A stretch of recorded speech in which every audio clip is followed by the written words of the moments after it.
The aggression of Nazi Germany had sparked a new conflict in Europe.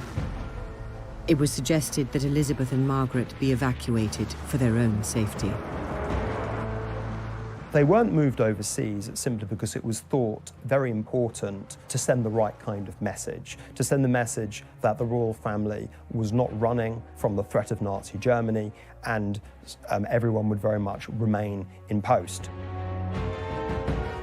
The king needed the queen to be with him. She wasn't going to leave, and the daughters weren't going to leave. They were all basically going to stay together.